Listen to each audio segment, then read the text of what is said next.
Comme j'ai dit, hein, s'il faut dénoncer Mélenchon et LFI, on le dénoncera sans problème. Je suis pas... certes, j'ai de l'admiration pour Mélenchon, pour, comme je dis, pour Bompard et compagnie, mais les gars, je suis pas dans le soutien conditionnel. Je déteste le Yael Braun-Pivisme. Le rapport. La famille, le rapport, il est enfin sorti. Le fameux rapport, le fameux album de Guy de Besbar. On va regarder en quoi il consiste. Mesdames, messieurs. Avait-il raison, avait-il tort? C'est l'heure de la révélation. Quand je parle de Wauquiez, hein. Je parle de Wauquiez. Et les gars, tâchons d'être objectifs. Hein. Franchement, s'il y a des trucs qui nous paraissent chelous, comme j'ai dit, hein, s'il faut dénoncer Mélenchon et LFI, on le dénoncera sans problème. Je suis pas... certes, j'ai de l'admiration pour Mélenchon, pour, comme je dis, pour Bompard et compagnie. Mais les gars, je suis pas dans le soutien conditionnel. Je déteste le Yael Braun-Pivisme. Donc j'aurais absolument aucun mal à quitter le parti, parce que c'est pas comme si j'étais dans le parti, mais à dénoncer ce qu'ils ont fait. On va aller direct à la partie qui nous intéresse. Je le dis dans l'avant-propos qui est placé en tête effectivement de ce rapport. Une commission d'enquête, ce n'est ni une cage de MMA, ni une piste de cirque. Alors déjà la première contradiction. Il a dit c'est ni une cage de MMA. On sait tous que c'est faux et on a tous bien remarqué que c'est faux. À l'image de Alexis Chen quand il vient là-bas. Enfin il est même pas venu, il était en caméra. À l'image de Cyril Hanouna, à l'image de Bolloré, à l'image de... On voit bien que c'est une cage de MMA justement. C'est tout le contraire. Ça veut dire qu'en fait là les propos je crois qu'il va tenir de là à 2 minutes. C'est pas des propos qui reflètent la réalité. Donc il est dans le déni en disant ça en fait. Il a beau le dire, hein, c'est pas la vérité. Nous on est là pour voir des gens se péter. Quand j'avais utilisé le fait que Mélenchon allait venir, c'est parce que j'étais en mode, je suis pressé que Mélenchon vienne. Tondelier quand elle est venue se les faire. Et quand Wauquiez demande cette commission, c'est justement pour qu'il y ait une bagarre. Quand Prisca Thévenot elle vient, c'est pour se battre. Donc c'est pas vrai. Une commission d'enquête, ce n'est ni une cage de MMA, ni une piste de cirque.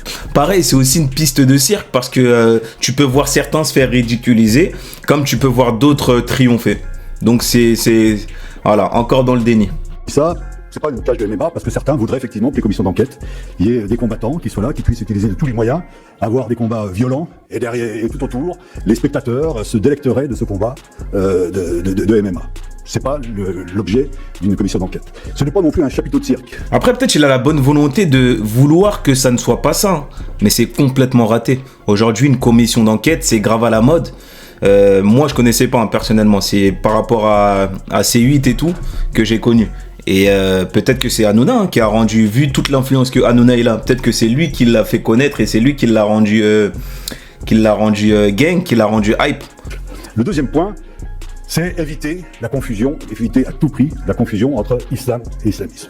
Voilà, la famille, moi je voulais m'arrêter sur ça. En fait là, à travers ces mots, on voit qu'il a la volonté de ne pas stigmatiser. Et qu'est-ce que je disais dans mes vidéos précédentes? Pour moi, un homme politique qui a tout mon respect, c'est en premier lieu quelqu'un qui dans sa parole, dans ses propos, ne prône pas une division, ou alors lorsqu'il évoque un propos, il n'y a pas derrière une volonté de stigmatiser. Donc, tu peux dire des choses, mais derrière, il faut que tu dises, attention, par exemple, si je dis Israël commet un génocide, ben derrière, il faut absolument, pour pas heurter les juifs, que je dise, attention, je m'adresse qu'au gouvernement israélien. Je m'adresse pas à tous les juifs, c'est que les gouvernements israéliens. Voilà, donc c'est là que c'est important de ne pas stigmatiser. Donc là, je peux lui donner le point, parce que là, lui, en disant ça, je peux lui reconnaître la bonne volonté, en fait, de dire attention, c'est pas tous les musulmans. Et ça, c'est bien, en fait. C'est bien. Là, ça a l'air de rien comme ça, mais moi, ça me fait plaisir. Personnellement, moi, ça me fait plaisir. Le fait qu'il dise ça. Attention, hein. Je vais vous dire juste après pourquoi c'est hypocrite. Mais je retiens la bonne volonté de dire que ça concerne les musulmans, ça concerne pas les musulmans et ça concerne que les islamistes. Justement, Retailleau hier sur une interview sur TF1 sur Bonjour, Retailleau, je note que lui utilise la même méthode dorénavant. Pourquoi sur l'Algérie, il utilise la même méthode sur l'Algérie. Hier sur l'interview, les gars, 3 fois Retailleau il a dit Il a dit, je m'adresse à l'État algérien et non au peuple algérien. Les gars, le fait qu'il le dise 3 fois dans une interview de 8 minutes. 8 minutes, hein. Ça veut tout dire. Enfin, quand je dis ça veut tout dire, je m'explique. Je pense qu'il a reçu quand même des messages d'Algériens qui sont heurtés par ses propos, tout simplement. Et parce qu'à la base, Retailleau, dans son discours, c'est vrai qu'il ne le disait pas assez. Par exemple, quand il va dire abat le voile, il va pas assez le dire derrière que, attention, je m'adresse à Nanani. Il va pas faire assez le travail de ne pas stigmatiser justement la population. Et là, c'est bien ce qu'il a fait. C'est bien ce qu'il a fait Retailleau, malgré tout, hein, malgré tout le désaccord que j'ai avec Retailleau. Bah frère, malgré tout, c'est quand même bien de marquer cette nuance-là. Et au final, moi, ça me fait plaisir parce que quand je vois que même des gens comme Retailleau, qui à la base me semblait être à la recherche d'un électorat, ça me fait plaisir, moi, qu'il dise ça. Parce que quand on sait derrière ce qui se passe, c'est-à-dire sur Twitter et compagnie, les gens, ça va très très vite dans leur tête. Les gens, ils font des amalgames. Islamisme, peuple algérien, État algérien, ils font très très vite les amalgames et au final ça revient à fuck les Arabes, tu vois, ça va très très vite. Donc c'est bien de le faire. Donc malgré tout, Retailleau, c'est bien ce qu'il a fait. Et donc pour en revenir à ça, donc ce monsieur, d'ailleurs je sais pas comment il s'appelle, je crois que c'est des gars du LR, hein, les deux. Ces messieurs, c'est bien ce qu'ils font. C'est bien, hein, c'est bien, ils disent attention, ne pas mélanger, c'est pas tout le monde qui le fait. Par contre, là où du coup il est très hypocrite pour moi, là où c'est très hypocrite, hein, c'est une mascarade, hein, c'est que les gars, vous dites ça, mais dans votre parti ou alors dans votre camp politique, vous avez un gars qui s'appelle Éric Zemmour et qui dit tout le contraire. Donc je sais pas, faites une commission sur lui, je sais pas, faut que je regarde comment il s'appelle lui.